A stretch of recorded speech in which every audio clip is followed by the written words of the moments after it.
Assalamualaikum warahmatullahi wabarakatuh. Baik, kita lanjutkan dengan materi pertemuan selanjutnya. Setelah ujian tengah semester, kita akan melanjutkan pada paruh kedua semester ini, di mana kita akan mulai membahas tentang permintaan input pada pasar tenaga kerja dan lahan. Input demand, labor, and land markets. Keputusan perusahaan dan rumah tangga. Kita lihat di sini ada pasar tenaga kerja ya. Rumah tangga, household itu mensuplai tenaga kerja, menawarkan tenaga kerja. Perusahaan itu meminta atau membutuhkan tenaga kerja. Nah, itulah pasar tenaga kerja. Permintaan input adalah permintaan turunan, di mana permintaan turunan itu adalah permintaan input yang tergantung pada permintaan outputnya, di mana sumber daya tersebut digunakan untuk memproduksi output. Jadi kalau outputnya laku, maka permintaan terhadap inputnya akan meningkat. Input yang dibutuhkan oleh perusahaan jika dan hanya jika rumah tangga membutuhkan barang dan jasa yang diperoleh oleh perusahaan. Nah, itulah input turunan, derived demand. Input itu ada yang komplementer dan ada yang substitusi. Produktivitas input adalah jumlah output yang dihasilkan per unit dari input. Input dapat complementary, saling melengkapi, atau substitusi, saling menggantikan. Ini berarti bahwa permintaan input sangatlah saling berhubungan.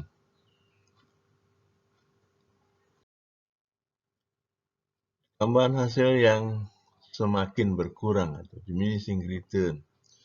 Menghadapi kendala kapasitas dalam jangka pendek, sebuah perusahaan yang memutuskan meningkatkan output selalu menghadapi persoalan pertambahan hasil yang semakin berkurang, di mana marginal produk tenaga kerja adalah tambahan output yang dihasilkan oleh tambahan satu unit tenaga kerja.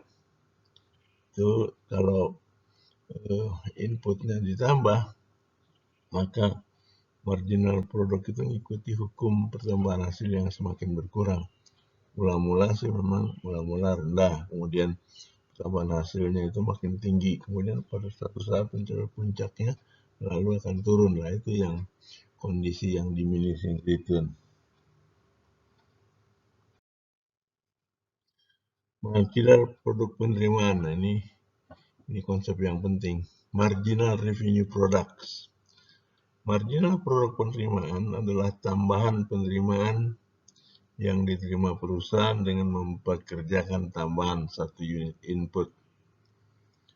Marginal revenue produk tenaga kerja sama dengan harga output dikalikan dengan marginal produk tenaga kerja MPL. Jadi MRPL adalah PX dikali MPL. Harga dikalikan dengan marginal produk tenaga kerja itu adalah marginal revenue produk tenaga kerja.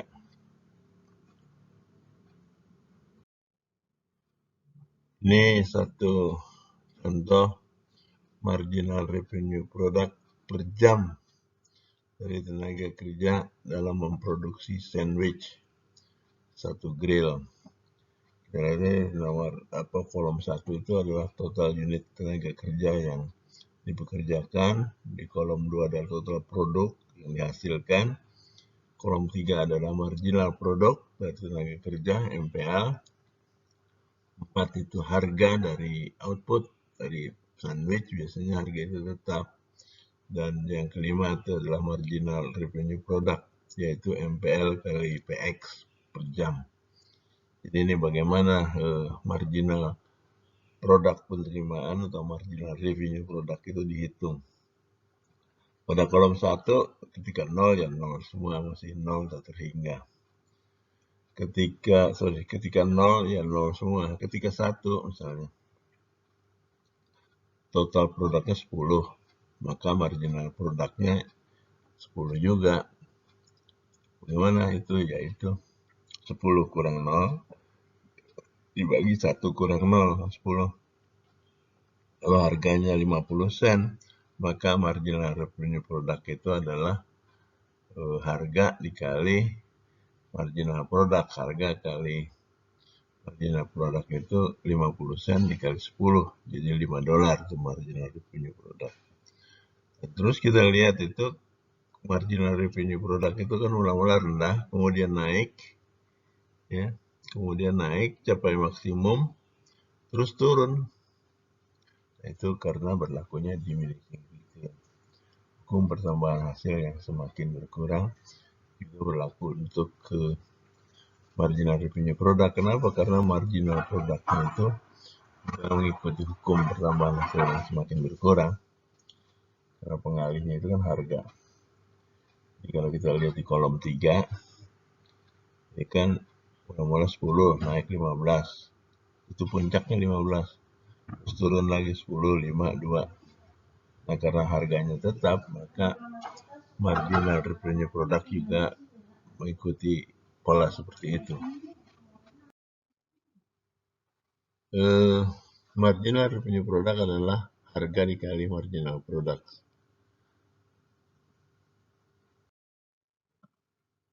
Perusahaan yang hanya menggunakan satu input variabel akan menggunakan input tersebut sepanjang marginal revenue produknya melebihi biayanya. Misal, jika perusahaan hanya menggunakan tenaga kerja, perusahaan tetap menggunakan tenaga kerja tersebut sepanjang marginal revenue produknya melebihi dari upah. Marginal revenue produk dan permintaan input perusahaan yang hanya menggunakan satu input variabel, yaitu tenaga kerja. Kalau kita lihat di kiri itu adalah pasar tenaga kerja, di mana keseimbangan pasar itu terjadi ketika upah sama dengan 10 dolar. Dan di sebelah kanannya itu representative firm, ya, satu perusahaan di mana kita lihat bahwa marginal revenue produknya itu mula-mula rendah, naik capai maksimum, terus turun, dan itu merupakan kurva permintaan terhadap tenaga kerja. Jadi pada upah 10 dolar, perusahaan akan meminta 210 unit tenaga kerja dari gambar grafik yang kanan, di mana upah itu sama dengan RPL, jadi upah sama dengan marginal revenue product. Kurva permintaan jangka pendek untuk faktor produksi.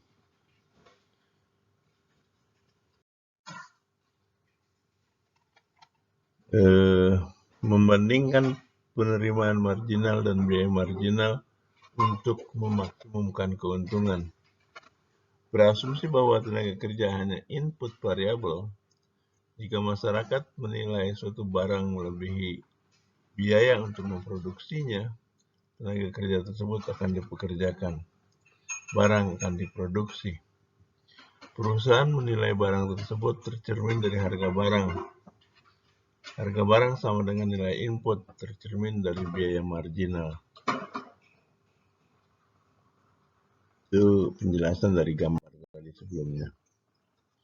Dua kondisi perusahaan, yaitu bahwa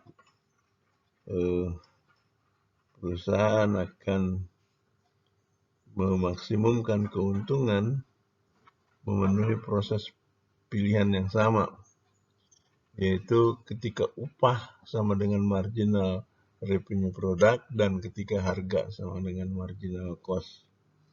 Marginal revenue product dari unit tenaga kerja itu tergantung pada harga output dan teknologi.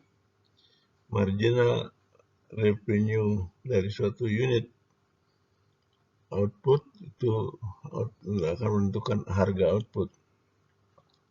Kemudian input price, harga input itu menentukan marginal cost. Dan marginal cost satu unit produk itu tergantung pada teknologi dan harga input. Jadi perusahaan akan mempekerjakan tenaga kerja sampai dengan upah sama dengan marginal revenue product. Dan kondisi yang kedua itu perusahaan akan memproduksi sampai dengan harga sama dengan marginal cost. Itulah dua kondisi yang dihadapi baik di pasar input maupun di pasar output. Bagi perusahaan yang memaksimumkan keuntungan, jadi pemaksimum keuntungan. Trade-off yang dihadapi oleh perusahaan. Kalau kita lihat pasar produk dan pasar tenaga kerja. Pada pasar produk itu marginal revenue produk adalah marginal produk dikali harganya. Sedangkan pada pasar tenaga kerja, upah sama dengan biaya untuk satu unit tenaga kerja marginal untuk penambahan satu unit unit dari tenaga kerja. Jadi nilai tenaga kerja, nilai marginal produk tenaga kerja ini sama dengan upah. Jadi biaya marginal dari unit tenaga kerja. Itulah kondisi perusahaan yang memaksimumkan profit. Perusahaan menggunakan dua input variabel dalam jangka pendek dan jangka panjang. Lahan, tenaga kerja, dan modal digunakan bersama-sama untuk menghasilkan output. Ketika perusahaan memperluas produksi dengan menambah stok modal, itu akan meningkatkan produktivitas tenaga kerja. Dan sebaliknya, setiap faktor saling melengkapi satu sama lain. Efek substitusi dan efek dari perubahan harga input. Dua efek terjadi ketika harga input berubah, yaitu efek substitusi. Ada kecenderungan perusahaan mengganti input yang harganya naik dengan input yang harganya lebih murah. Bukan masuk akal aja. Dan efek output perubahan harga. Efek output dari perubahan harga input. Ketika perusahaan menurunkan atau meningkatkan outputnya dalam merespon peningkatan atau penurunan harga input, dia akan menurunkan atau meningkatkan permintaan semua input. Efek substitusi dan efek output dari perubahan harga input. Ini kita lihat respon perusahaan terhadap naiknya upah. Kita lihat pada dua teknologi yang digunakan, yaitu capital intensif pada teknologi A dan labor intensif pada teknologi B.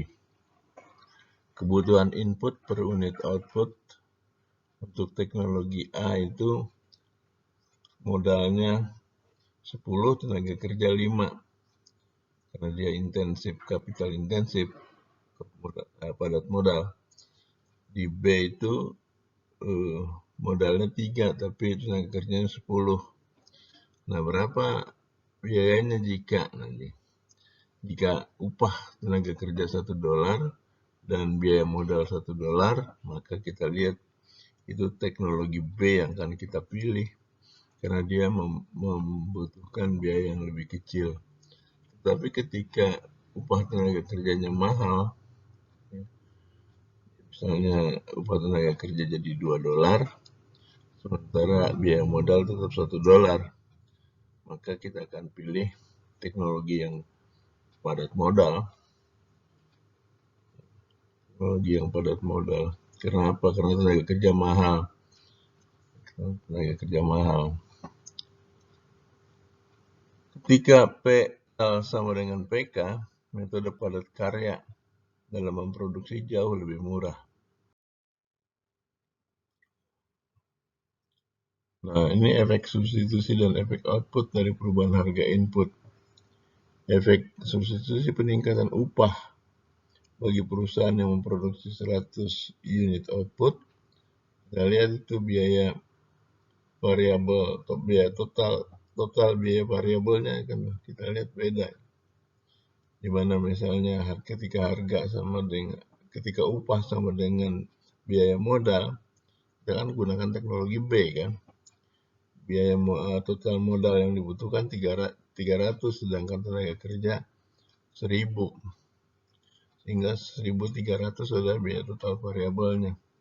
Tapi ketika upah 2 kali daripada biaya modal, ya kita akan gunakan teknologi A, yaitu yang padat modal, di mana biaya modal dibutuhkan 1000, biaya tenaga kerja hanya 500.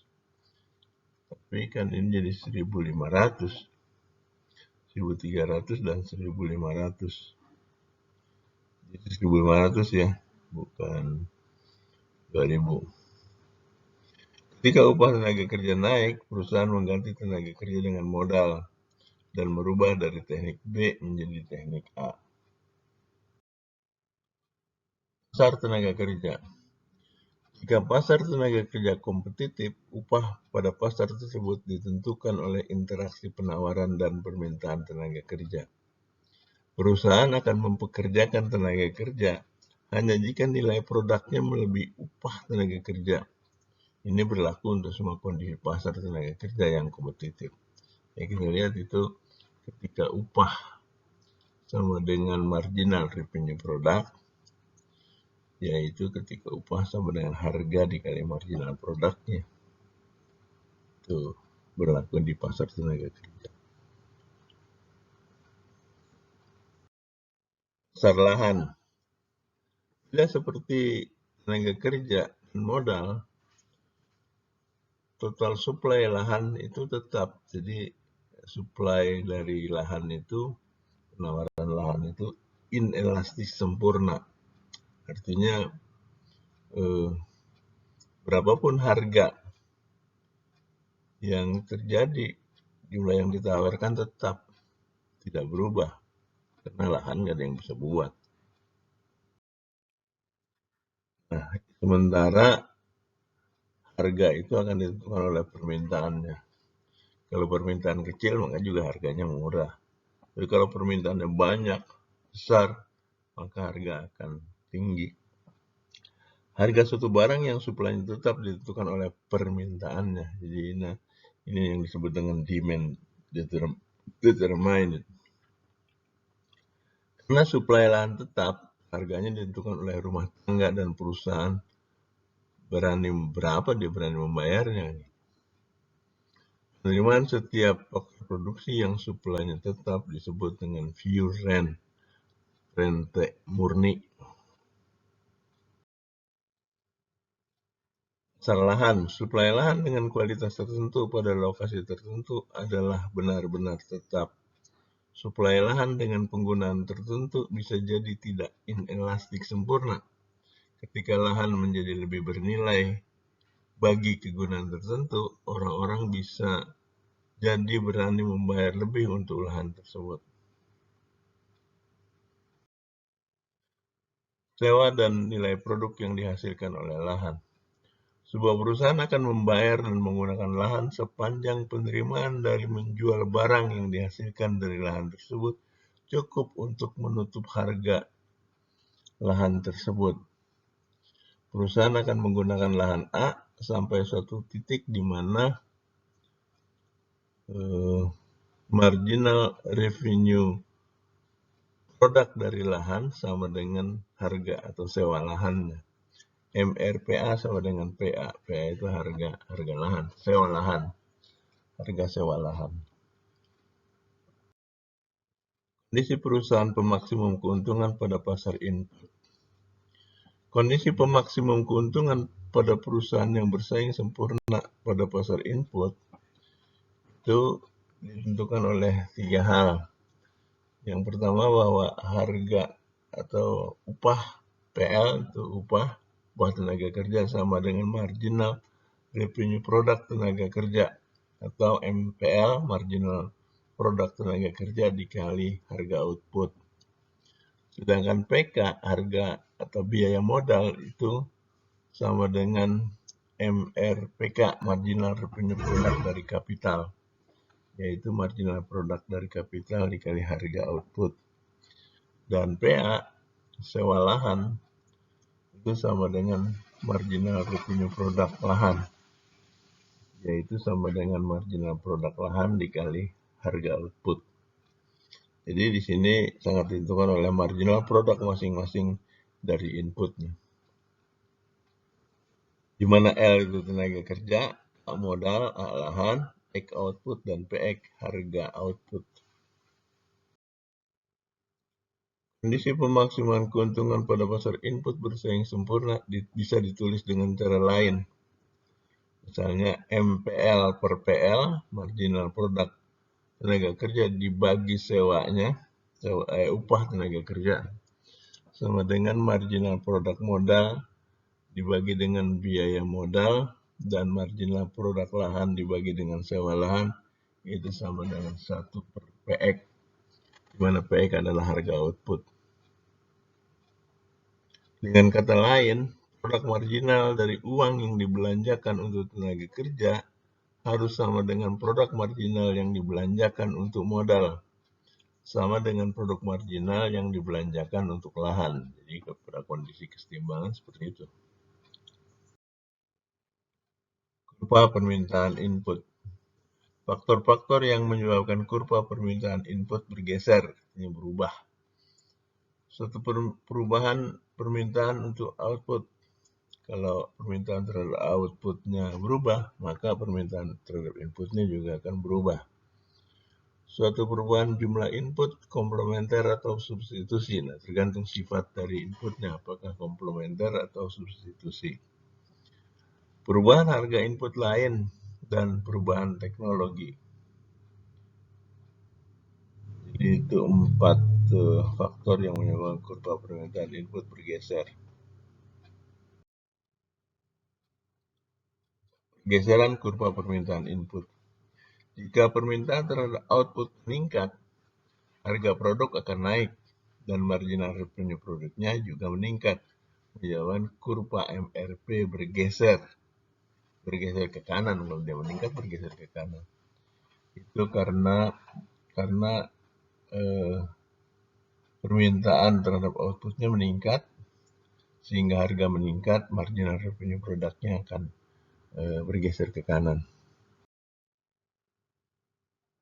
Jika produktivitas tenaga kerja meningkat, baik marginal produk maupun marginal revenue produk akan meningkat, menyebabkan kurva marginal revenue produknya bergeser, sehingga kurva permintaan input bergeser. Jadi kurva permintaan itu kan sama dengan kurva marginal revenue produk. Dampak akumulasi modal terhadap permintaan input.